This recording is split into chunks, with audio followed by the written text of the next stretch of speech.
It's dawn on July 11, 1804, on a rocky ledge above the Hudson River in Weehawken, New Jersey.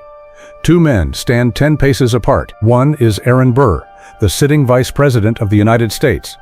The other is Alexander Hamilton, the man who built the American financial system from nothing. Between them, two flintlock pistols, cast from the same set of dueling weapons, each holding a single lead ball weighing roughly half an ounce. At approximately 7 o'clock in the morning, both men raise their arms.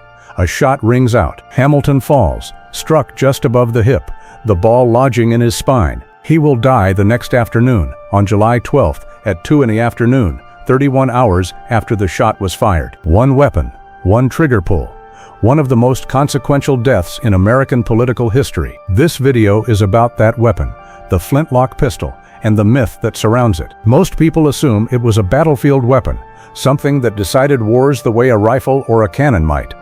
That assumption is wrong. The real story of the flintlock pistol is not a story about armies.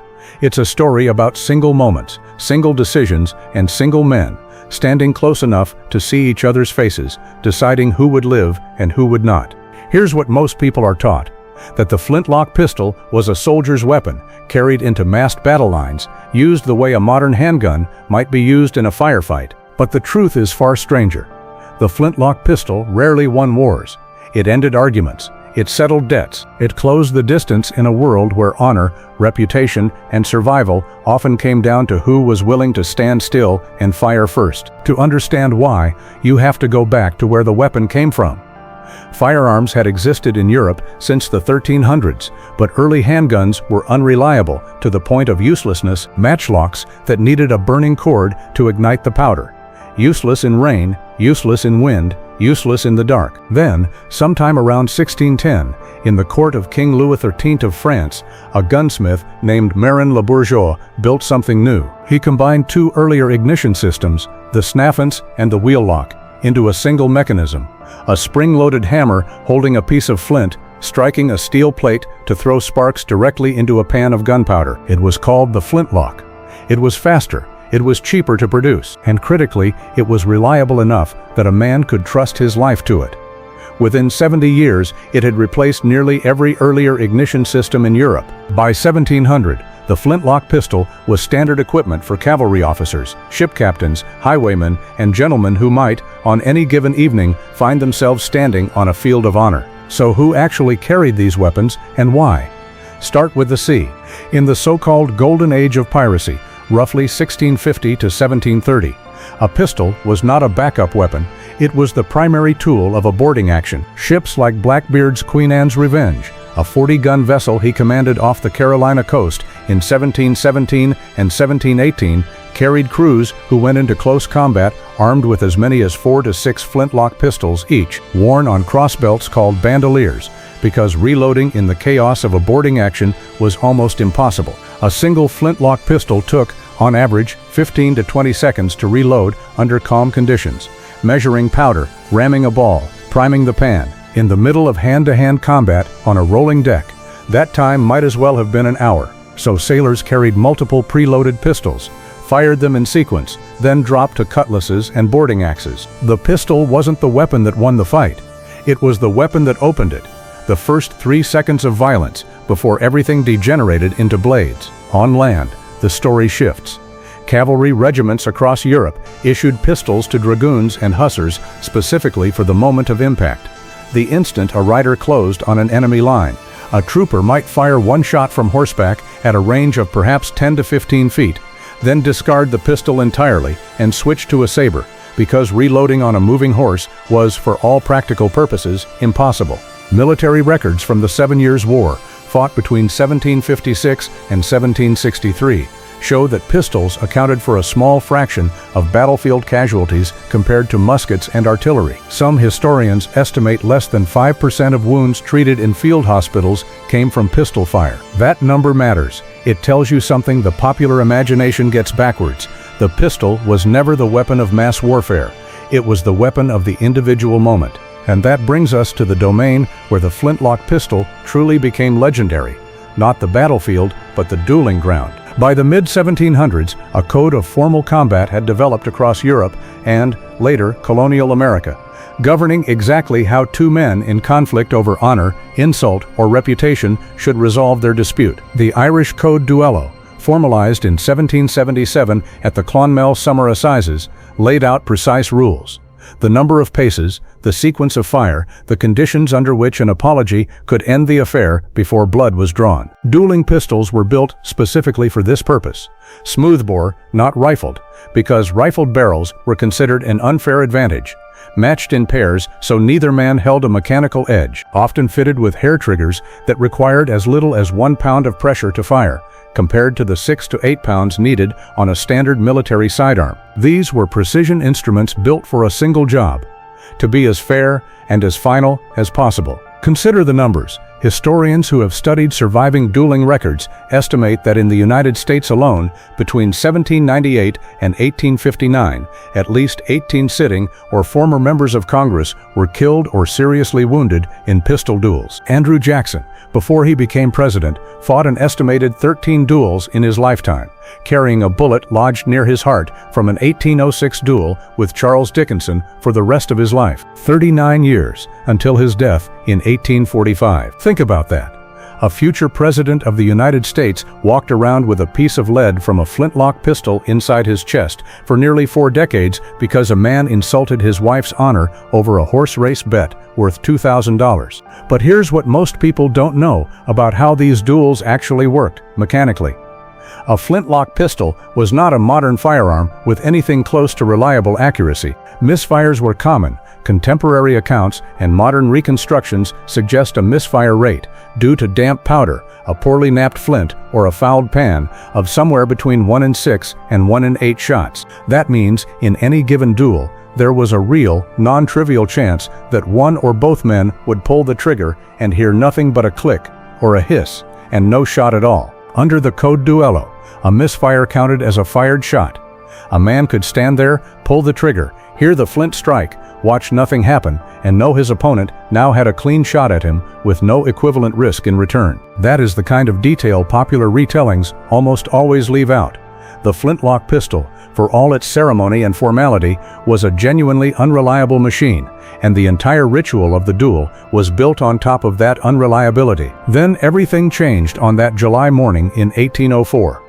Hamilton and Burr's conflict had been building for years: political rivalry, personal insults, a newspaper account in which Hamilton was quoted describing Burr in terms Burr considered unforgivable. The rules were set: 10 paces, count aloud, first fire at the count's discretion. What actually happened in the seconds between the count and the shots has been disputed for over 200 years. Hamilton, seconds later, claimed he intended to fire into the air, a practice called deloping, throwing away his shot to signal he would not kill Burr.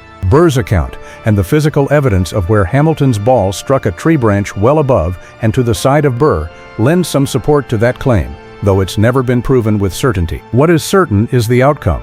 Burr's shot did not miss. The ball entered Hamilton's abdomen, fractured a rib, and lodged in his spine. He was rowed back across the Hudson to a friend's home in New York, where he died the following day, conscious for much of it, in significant pain, having received communion that morning from an Episcopal bishop who initially refused him because dueling was condemned by the church. Burr, meanwhile, was indicted for murder in both New York and New Jersey, though he was never tried. He finished his term as vice president with the charges still technically outstanding. One weapon, one morning. The architect of the American financial system, dead at 49, and the sitting vice president of the United States, a fugitive from justice in 2 states. So what does the physical evidence actually tell historians today? Surviving Hamilton-Burr dueling pistols, a matched pair believed by some collectors and historians to be the actual weapons used, though this has been disputed, remain part of a private collection linked to the Chase Manhattan Bank, later J.P. Morgan Chase, because the pistols originally belonged to Hamilton's brother-in-law, John Barker Church. The pistols feature a detail that some historians consider highly significant: a secret hair trigger mechanism hidden beneath the visible trigger that could reduce the pull weight from the standard several pounds down to a fraction of a pound if a small screw was adjusted before the duel. Whether either man used this hidden mechanism that morning has never been settled. It's the kind of detail that turns a simple story of honor into something murkier. Did one man have an advantage the other didn't know about? Historians remain divided and the surviving accounts from the seconds present that morning conflict with each other on small but important points, including exactly who fired first. That uncertainty matters because it complicates the clean version of the story that gets repeated in most retellings. Some historians argue the entire duel might never have needed to happen, that both men, by several accounts, hoped for reconciliation right up until the final exchange of letters. Others point out that Hamilton had lost his own son, Philip, in a duel just 3 years earlier, in 1801, fought on the very same Weehawken ledge, with the very same code of honor, against a political rival's ally. Philip Hamilton was 19 years old. He died the day after being shot, in the same house his father would later be carried to, and by some accounts, in the very same bed. If that detail feels almost too tragic to be real, it isn't invented. It's documented in multiple contemporary letters from the Hamilton family. Alexander Hamilton walked onto that dueling ground in 1804, already having buried a son, to the exact same ritual, on the exact same patch of riverbank rock 3 years before. Consider that for a moment. A father loses his teenage son to a flintlock pistol on a specific ledge above the Hudson River. 3 years later, he stands on that same ledge, facing the same ritual, the same weapon, the same 7 a.m. light coming up over the water, and he does not walk away. According to family letters written by his wife, Eliza Hamilton, in the years afterward, he had told friends he considered dueling morally wrong, that he intended not to fire at Burr at all, that his Christian conscience could not accept killing another man over words, and he went anyway. That's the human core of this entire story. Not the mechanics of the flintlock, not the politics of the early American Republic, but a man who had already lost everything a father can lose to this exact weapon, standing back up in front of it, because the alternative, refusing the duel, being branded a coward, was, in his world, its own kind of death. Zoom out from Weehawken, and the flintlock pistol tells you something bigger about the world that built it. This was not a society that needed weapons to fight wars. Armies had muskets, cannons, and eventually rifles for that. The pistol existed for something else entirely. A world where a man's reputation was treated as more valuable, more defensible than his physical safety, where two people could sit down, agree on rules, load a weapon with a documented 1 in 6 chance of simply failing to fire, and consider that an acceptable, even honorable, way to settle a disagreement. The flintlock pistol wasn't primarily a tool of war. It was a tool of social order, a mechanism, however brutal, for managing conflict in a world without modern courts, modern police, or modern conflict resolution. Somewhere between 1770 and 1840, in America and across much of Europe, thousands of men trusted their lives to a piece of flint striking steel because the alternative, walking away from an insult, was considered worse than dying. By the 1830s and 1840s, the flintlock pistol was already being replaced. A Scottish clergyman named Alexander Forsyth had patented a new ignition system back in 1807, the percussion cap, a small copper cap filled with a shock-sensitive chemical compound that ignited on impact from a hammer strike, with none of the flint's unreliability and almost none of its exposure to weather. By the 1840s, percussion pistols had made the flintlock functionally obsolete for anyone who could afford to upgrade. The last major American duel fought with flintlock pistols is generally cited as having occurred in the 1850s. Right around the same time, formal dueling itself was falling out of favor, outlawed state by state, and increasingly viewed as barbaric rather than honorable.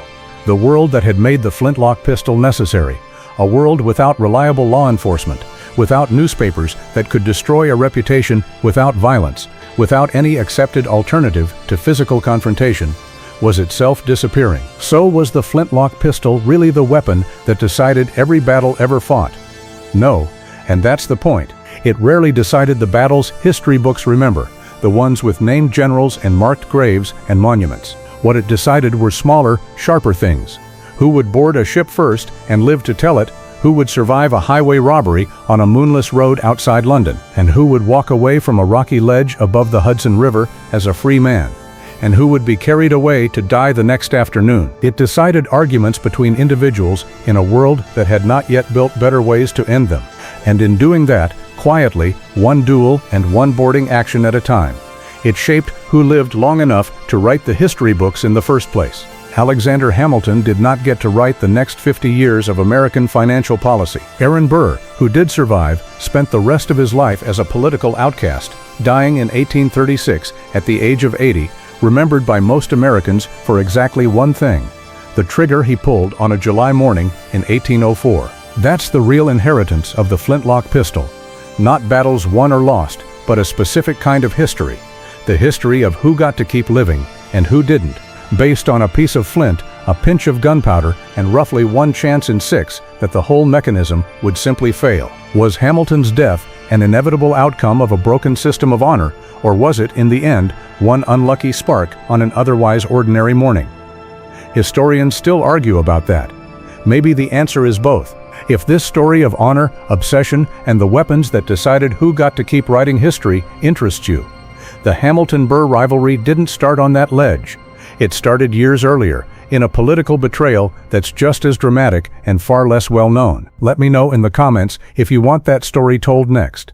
And tell me, if you'd stood where Hamilton stood, knowing what he knew, would you have raised the pistol or walked away?